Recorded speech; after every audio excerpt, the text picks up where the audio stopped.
Hello, my name is Michaela and welcome to a back to school organizational video talking about habits that you can get into or adjust to help yourself have a successful and productive start to the school year. If you're a student, then all of these habits are something that you can do or control to help give yourself a bit of an edge when it comes to feeling motivated to tackle work and also just getting it done effectively. I wrote them down actually. I usually type up my things on my laptop, but it's all written on this little note. So the very first thing that you can organize is your sleep schedule. So getting this in check and making sure that it's regular and routinal. This includes on the weekends. Although some people are naturally night owls and some are early birds, I will say if you're trying to get your sleep schedule on track, it would behoove you to wake up earlier. Unless you're like a college student whose first class is at noon or something. Otherwise, you're going to have to get up early for your job, for school, whatever. And getting into the habit of sleeping in is just not going to be as helpful. And again, unless you have a different work schedule or something. I think a good rule of thumb is to wake up at whatever time allows you to get ready in the morning without having to rush. Organize your hobbies and personal goals. Make a list of what you want to achieve. So for me, for example, I really want to get better at French this next year. So I have my textbook that I've been working through and I want to get to a certain unit by each month. So I'm keeping track of that. And also I want to start keeping track of how many minutes per day I'm practicing and how am I going to approach practicing as well.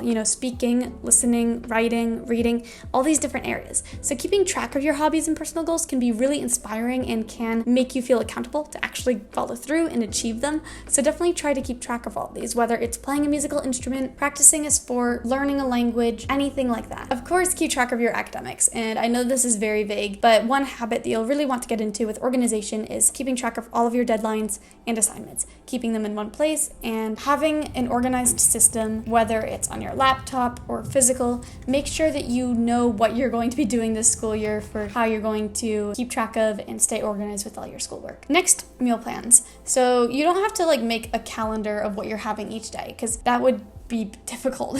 But have a plan of when you're going to the grocery store, what are you going to make for breakfast, and on that note, also have a good breakfast plan so if you're rushing in the morning that you can still grab something that'll get you started on the right foot. If you're pressed for time in the morning, consider doing something like overnight oats, which you can keep in the fridge. And then also with lunches, plan out what you're going to be having for the week because that can also be difficult to figure out in the middle of the day if you don't have a cafeteria or something that you're going to. But having a general plan and habits for when you prepare your meals, if you do meal prep for your suppers, what you're going to pack for your lunches, going to the grocery store and getting adequate snack foods that you can pack into a lunchbox, all of that actually requires so much planning. So before the school year starts, it would be a really good idea to get a hold of that and know exactly what you're going to be doing this year for all of your meals. Screen time. Keep track of your screen time because honestly, it's really shocking if you do look at how much you do per week. Let's say I'm on a screen for 2 hours a day. 2 hours is 1/12 of your day. 2 out of 24 is 1/12. So 1/12, if you then extrapolate that to the entire year, that's 1 month in the entire year. So 2 hours per day on a phone is equivalent to spending 1 month out of the entire year on a cell phone. Long story short, keep track of your screen time because it'll inspire you to do less of it. And also with screen time, another way that you can get organized with it is using it less during the crucial periods of the day when you should be using it less. And namely, that is right after you wake up in the morning and right before you go to bed. Take time to wake up and enjoy the day and appreciate the day. If you're looking at blue light before bed, people say that it can make it harder to fall asleep. That might be one thing that you want to look out for. Clean your space. A major way to get organized is to make sure that your bedroom and office area, desk space, whatever it is that you use, they're clean. So clearing off the space, making sure your drawers are organized, and then also making sure you don't have clutter everywhere in your room. That's just going to distract you and it's going to stress you out. One of the biggest things you can do, there is this guy named Admiral William H. McCraven, and he made this speech about the importance of making your bed in the morning. And for two reasons. First of all, it gives you pride at having accomplished a task first thing in the morning. Second of all, it just shows that the little things can be meaningful in your life. So make your bed every single morning, and that's a really good habit to get into to stay organized and to keep a cleaner space. So some organizational habits that you should get into with your backpack. You'll want to make sure that you take out everything that's dirty.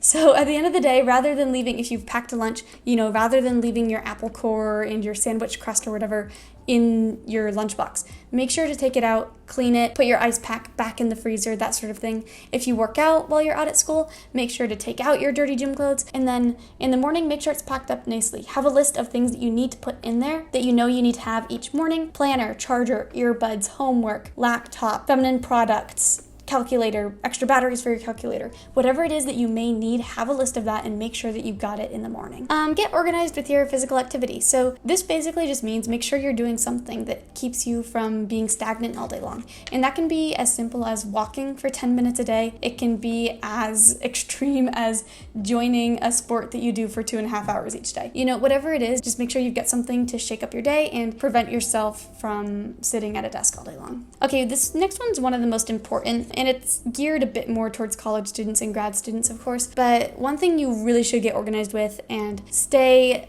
organized with as a habit is your budget. And actually, I've just started using the Google Sheets, Google Sheets annual budget, and then you can just go in and delete any rows that you don't have to pay for, but basically in the setup, you add your original starting balance, you put in all of your expenses, all of your income, and then it automatically produces a yearly budget. And you can see what your finishing balance is and everything, which is incredibly useful, especially if you're having to spend a lot on utilities and books, tuition, that sort of thing. Next, make sure to organize your personal time and give yourself personal time. That's more so what I mean with this. Allotting time during your day to yourself that is going to be unblemished by any work or obligations, anything like that. Some ways that you can implement this into your life is, first of all, during meal times, not eating on the run. Like, if you can, sit down and enjoy yourself. Take 15 minutes, 20 minutes, half an hour, whatever it is, to eat in peace, not like running to your next class and eating a sandwich at the same time, not trying to solve a calculus problem at the same time. Of course, there's always going to be busy times in your life where you're going to have to do stuff at the same time. But if you can, make an effort to really take that time for yourself. Don't schedule a meeting at the same time. This is just really important, I think, for mental health. And then also schedule things with friends. This is what I do with my friends. It's not ideal that we can't be spontaneous, but we schedule a time every single week to talk. Like, okay, Mondays at 3 p.m. we will talk. It's definitely very business-like in a way, but it guarantees that you're going to get that social time. Okay, another organizational habit is getting down your routines. So first, your morning routine. Make sure that you know what you're doing, because if you have a plan, you don't have to follow to a T, of course. You don't want to be going through it robotically, but if you have a plan, you're so much more likely to get stuff done. You're going to have more efficacy in your life, and you're just going to be less frazzled in the morning. And then also in the evening, having a routine where you especially get things done that you need done for the morning. So in particular, packing your bag, laying out your clothes for the next day, packing your lunch that you're going to need for the next day, doing any prep work that will help make your tomorrow easier. Make that part of your evening routine. Okay, and then the last habit that you should get into for being organized is your note-taking process. Find a note-taking method, stick to it, unless it needs to change because it's bad, of course. Make sure, most importantly, to review your notes, because they're useless. It's a waste of your time if you don't actually review them. So set aside time during the week to actually go back through and read and highlight your own notes. Also, use the things that you buy at the beginning of the school year, because a lot of people will buy fancy things like tabs for their books and highlighters, folders, and then those things eventually get unused and just float aimlessly in a backpack without being used during the school year. So make sure to use those resources that you've gotten for yourself. And also ask good questions while you're in class. If you have something you're not sure about, especially if it's a homework related question, make sure to ask while you're in class, because it's annoying to try to track down a professor after the school day is over and sometimes they don't respond to emails, or even worse, they'll read your email and respond in a way that doesn't quite answer your question because they skim the email and don't read it properly, which is always just the most frustrating thing. So get out all of your questions while you're at school and get into the habit of taking good notes, studying well in that sense, just really taking charge of your note-taking process. So this was 1, 2, 3, 4, 5, 6, 7, 8, 9, 10, 11, 12 ways that you can get more organized, different ways that you can find good habits to be a productive, efficient, and successful student. If you found this video helpful, don't forget to like it, leave a comment, subscribe. I would be very, very grateful. But thank you so much for watching. I hope that you have a great first day back and a wonderful school year.